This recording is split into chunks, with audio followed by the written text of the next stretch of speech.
Does the government work for us or do we work for the government? Is the job of the police to police for you or to police you? And if the police watch you, who watches the police? Tonight, the state of the police in a police state. A week and a half ago, over the Memorial Day weekend, a man was shot to death by cops in Miami. Details remain murky, but what's known has largely become known because of the release of personal videos made by witnesses of this incident. Because of personal on-the-spot cell videos, we know police shot more than 100 rounds into the dead man's car. Because of these videos, we know that police confiscated at least one cell phone at gunpoint from a bystander filming this incident. We know from a local news station that the police stole and destroyed one of its cameras. Over the coming days, more will become clear about this depressingly common story of death and abuse at the hands of the cops. And then it will be in the hands of the residents of Miami to demand accountability from their police department. The issue is not that the police have the right to shoot. A jury will decide that.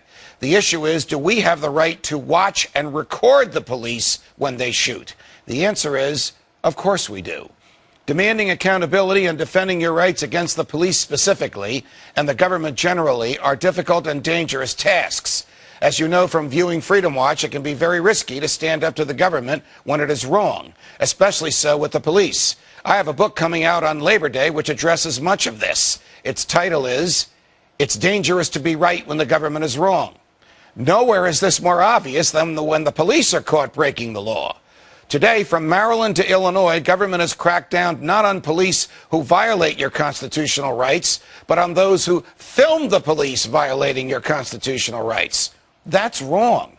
No matter what the state or local law may say, your constitutional right to film the police in the course of their public duties or when they are present on private property where the owner permits you to film trumps any law to the contrary.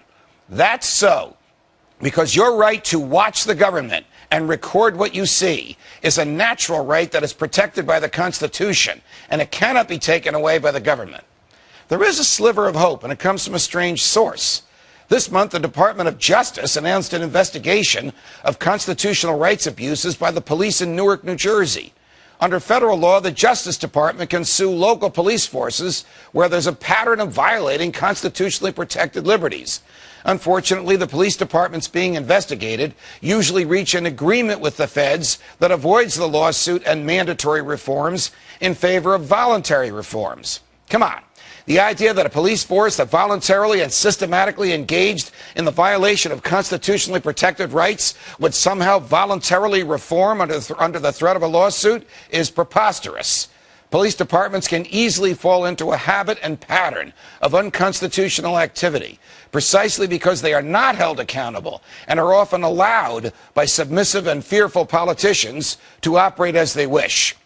Similarly, a fearful and submissive populace will allow its police to operate as they please in the name of safety, an all too familiar and freedom-destructive narrative. Libertarians and other defenders of the Constitution are not exactly wild about the feds telling local cops how to do their jobs. But when local police break the law, it is the duty of the feds under the Constitution to prosecute the local police. Police officers may nominally be dedicated to serving and protecting, but even the best cop can't guarantee your freedom or your safety, while the worst can threaten both.